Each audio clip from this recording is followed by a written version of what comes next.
What's up? Welcome back to MattFocused. Today we're getting back into the Tahoe big bass build, and I'm going to be putting my Mechman 370 amp high output alternator on today. Also, I got some power wires run to the back. I'm getting the ground wires run to the back, touching everything up, doing the whole big 3 upgrade, all that good stuff. So all the wiring after today is going to be pretty much all in place. Just a couple runs that I'll have to do that I'll explain later on, but pretty much everything in place. So let's get started. Now, when getting this alternator off, obviously the first order of business is going to be getting the belt off. The tensioner is going to be this one right here. So I'm going to figure out what socket size I need for that. The new alternator, obviously it's high output, so it has a smaller pulley so it can spin it faster. You do need a shorter belt for it, so I'll show you guys the part number once I get that out here. But for now, let's go ahead and get this belt off, and then we will take off these 2 mounting bolts for the alternator. So that tensioner down there is a 15 millimeter. 15 millimeter worked perfect, wasn't too tough to get it off. Just take a note of the actual routing diagram because you're gonna have to get it routed the same pattern when you put the new one on. Now, the next step before getting any of this off is disconnect the battery. Now that the battery is disconnected, we can go ahead and take the power wire off of the alternator, as well as unplug this. This is a sensor that actually tells the alternator when to ramp up its voltage. So when the battery is fully charged and it detects that the battery is fully charged, it will turn the alternator down to, I think, 12.6 volts, just to maintain everything and power the car. When the battery is not fully charged, it obviously ramps the alternator up all the way to its full, I believe it's 14.6 volts. It's a fuel-saving feature. It's not necessary. So the Mechman kit actually comes with a plug to trick it into thinking that it's still plugged in so you don't get any engine lights. We'll go over that once we get it in here, but we're gonna go ahead and get this unplugged and then get the power wire taken off.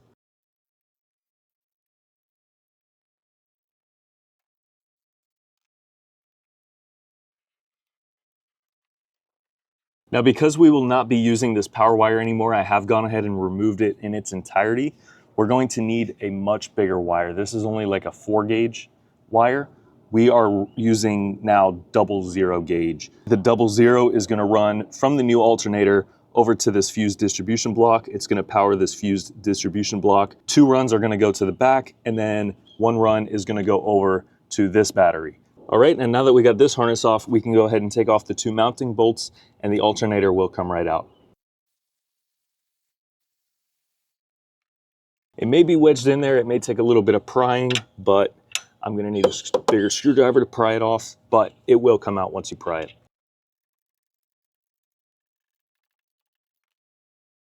All right, and there you have it. Definitely takes some prying and wiggling, but it's not too tough to get out of there, just a little tight in there. Now we get the new alternator mounted up here. So this right here is everything needed. I got a couple of distribution blocks for the alternator for the power and ground. I'll show you how those work. We got the belt, a little shorter belt. This is a Gates K060930HD. This is the proper size belt for this Mechman alternator. Now we can unbox this thing that I have already unboxed once to look at because I'm impatient and these things look very, very cool. So there it is. And that will drop right down into the spot.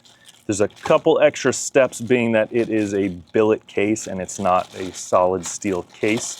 So the case doesn't actually ground itself with the mounting bolts like an OEM one does or like one with a steel case does. So there it is.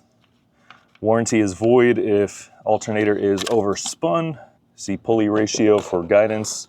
We are not changing any pulley ratios, so we don't have to worry about that. This is battery positive on the back, and this is negative on the front. Now, typically alternators don't have a negative post on the case, but again, this case does not ground itself with the mounting bolts. So there is a ground right here for it. Now this right here that was taped on the inside of the box, this is the resistor that I was telling you about. This is gonna go on the side of the factory harness. So it's gonna go onto this plug right here that we took off of the stock alternator, and that is going to just fool the system into thinking that it's still plugged in and functioning properly. Basically, it's gonna tell the system that the battery is always like not full. So it's always going to be charging at 14.6. The reason it's always going to be charging at 14.6 is because the plug on the alternator side, this just is going to get wired into the fuse panel to a 12 volt switch on source. That way the alternator knows when the vehicle is switched on. That way the alternator can turn on and start charging. All right, it's not wanting to seat in here very good. I may have to take a wire brush and clean these up a little bit. I may have to take a hammer and just tap them just a hair just to get them pushed out a little bit, but we'll get that figured out. All right, so after cleaning up these mounting points with a wire brush, I did have to tap these spacers out just a little bit. You wanna go like a millimeter, you don't wanna go too much. I tapped them out just a little bit, and then I was able to seat the alternator in and just tap it down into place with a hammer. Just a little light taps, very light taps. I was able to get these bolts lined up, so now we can go and get them tightened up, and then we can get our distribution blocks put on the mounting points on the alternator.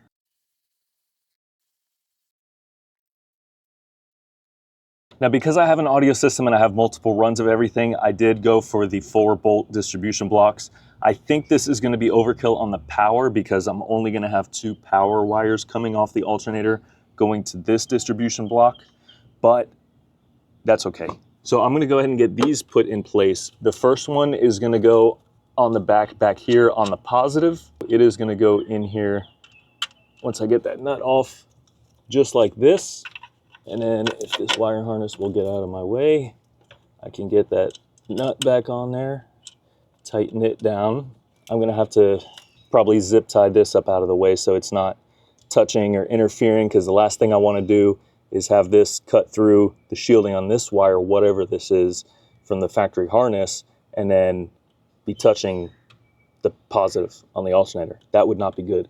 So I'm probably just gonna zip tie this on out of the way. This is a 6mm Allen head or hex or whatever you wanna call it.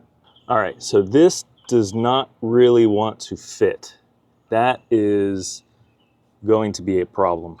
I am probably going to have to find a way to grind it down a little bit so that it can fit in there. All right, so I'm still not 100% sure what I'm gonna do with that, but in the meantime, I did go ahead and make a bunch of wires.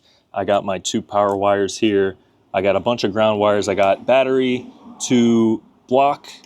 Actually, this one's battery to block.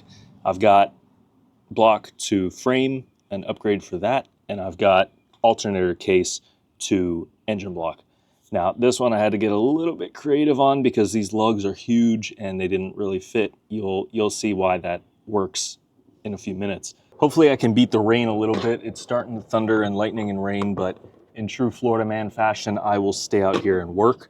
So this one, this bolt that holds the alternator case together just gets in the way of everything that tries to go on this negative, but I managed to get it creative enough with the lug to make it fit over that. And this right here is why that works. So it goes over this bolt holding the case together and then leaves enough room to get the bolt in there. The other end of this will go right here. Then this engine block to frame upgrade ground will also go from here because there's 2 holes in here. And then it will go down here under this little plastic cover to the frame right there.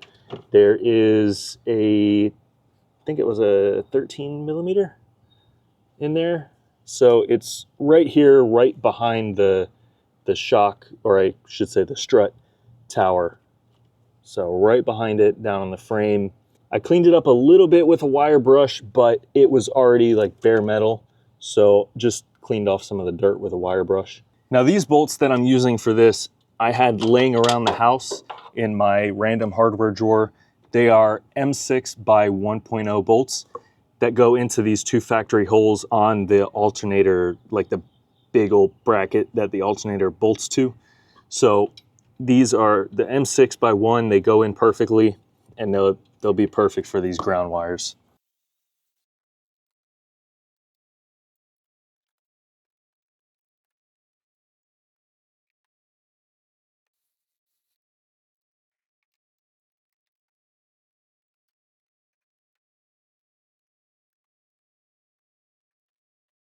All right, so I've got all my grounds in place. These are New Concepts battery terminals. They're pretty awesome. They come with these upright posts for these stock battery like terminals, so you don't have to cut your stock wires and put them on any aftermarket terminal. You can just put them right on these aftermarket ones, and then it has space for all kinds of other stuff. So this is my battery positive. It runs around here behind the intake manifold, and then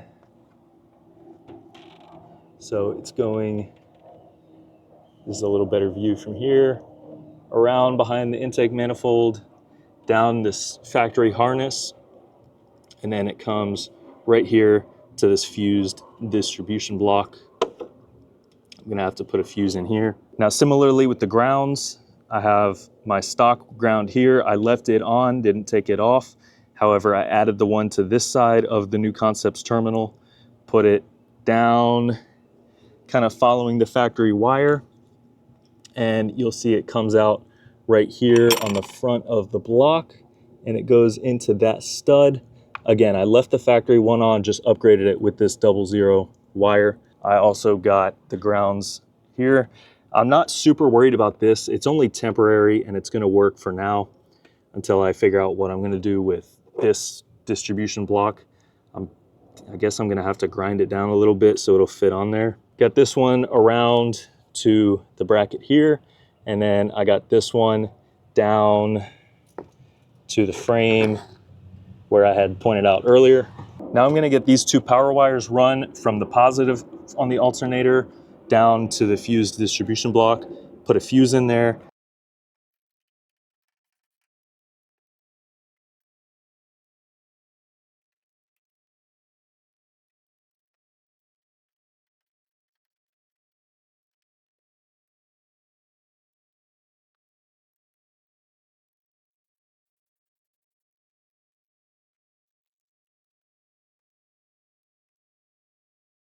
All right, so I've got my two power wires run. I did leave the bolt out of right here. It was gonna get in the way, and it was a little bit close to that stock wiring harness. So I left it out after I zip tied the stock harness up out of the way. I've also got the other power wire on back there on the far side right here, and then my second one right here on this side. So it probably was good overall that I got the 4-position distribution block. They run down, they run around this factory harness, and then they run right into there. I've got my glow voltage fiberglass 400 amp fuse right here. And then this one is the one that goes to the stock battery up over there.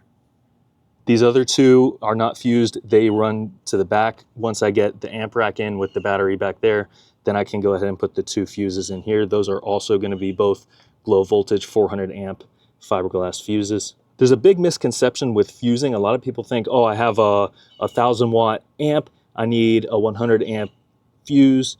That is not the case. You fuse for the size of the wire. So you fuse for what the wire can handle as far as amperage.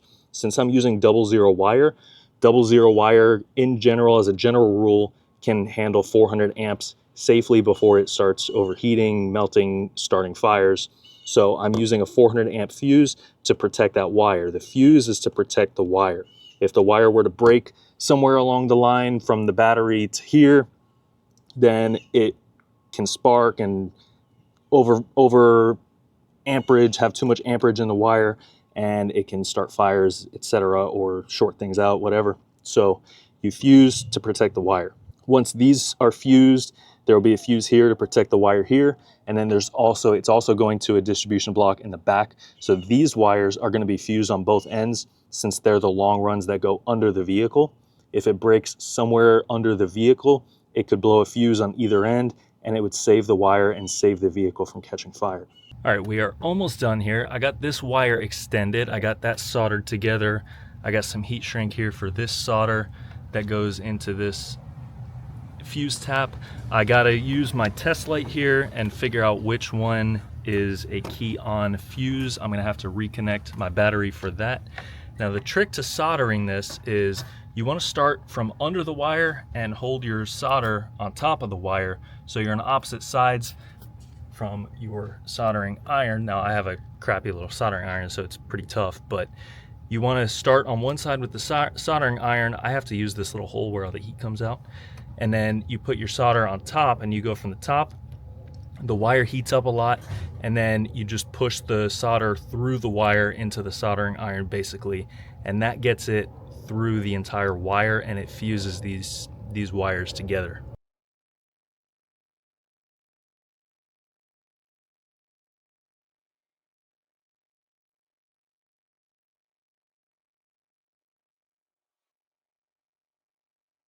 All right, I was running a little low on camera battery there, but I got everything finished up. I also forgot to turn on my clip-on mic the last segment, so hopefully the audio comes out okay.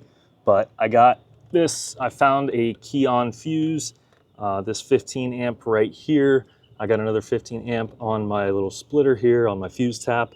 Got it run to this harness where you're supposed to connect it. Again, everything's soldered in and heat shrinked. I also got the cap on the factory side of the harness, the resistor, so you don't get any check engine lights there. I went ahead and got my belt back on and then got my battery reconnected. That way I could find the switched on fuse. Again, just quick overview. I got my ground here. I got an upgraded block to frame ground that runs down there that I showed y'all. I got my upgraded battery to block ground on there.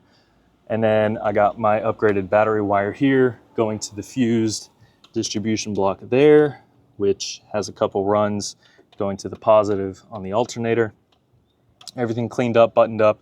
At a later time, I will have to figure out how to get that other distribution block on the negative here because I need to run 2 runs to the back. I'm also going to run a run directly from here to this battery. In addition to the battery to block ground, Mechman recommends you ground the alternator directly to the battery. It's not really in the directions, I don't think, but they did say it in one of their videos, one of their install videos. So I'm going to do it that way. That is also what Milo from Itty Bitty Boom recommends, who I got his Calb 17K lithium battery for the rear. That's what he recommends for no voltage drop, and that's just going to be the best overall connection. So that's how I'm going to do everything here. I also have this ground just as an extra. So now I'm going to start the car up, and I'm going to use a test light to hit it and make sure that we're getting the full voltage out of this thing. Should be around 14.5, 14.6. All right, it fired right up. It's looking good on the dash here. It's a little bit above 14 there, but this is not always perfectly accurate, so I'm not going to use that. I'm going to hit it with a test light. All right, on the test light at the alternator, we are at 14.9 volts. That's looking great. I'm going to test both sides of the fused distribution block here. 14.9, 14.9. Coming over to the battery, 14.8. Excellent. That's great. Running great, no check engine lights. All right, so here's the finished product with all the covers and everything back on. Looking very clean. Can barely even tell there's anything aftermarket under here. The alternator looks fantastic. That billet case looks really, really good. Can't even tell that half of these wires are not factory. I got the wire loom protecting these runs going to the back, and then I got the silver wire running from the alternator down to the block here. I wanted to do the white wire. I did the white wire on the amp rack, but they were out of stock when I went to buy more, so I'm stuck with some silver. It's okay because it's under the hood, and really it's nothing much to pop the hood for.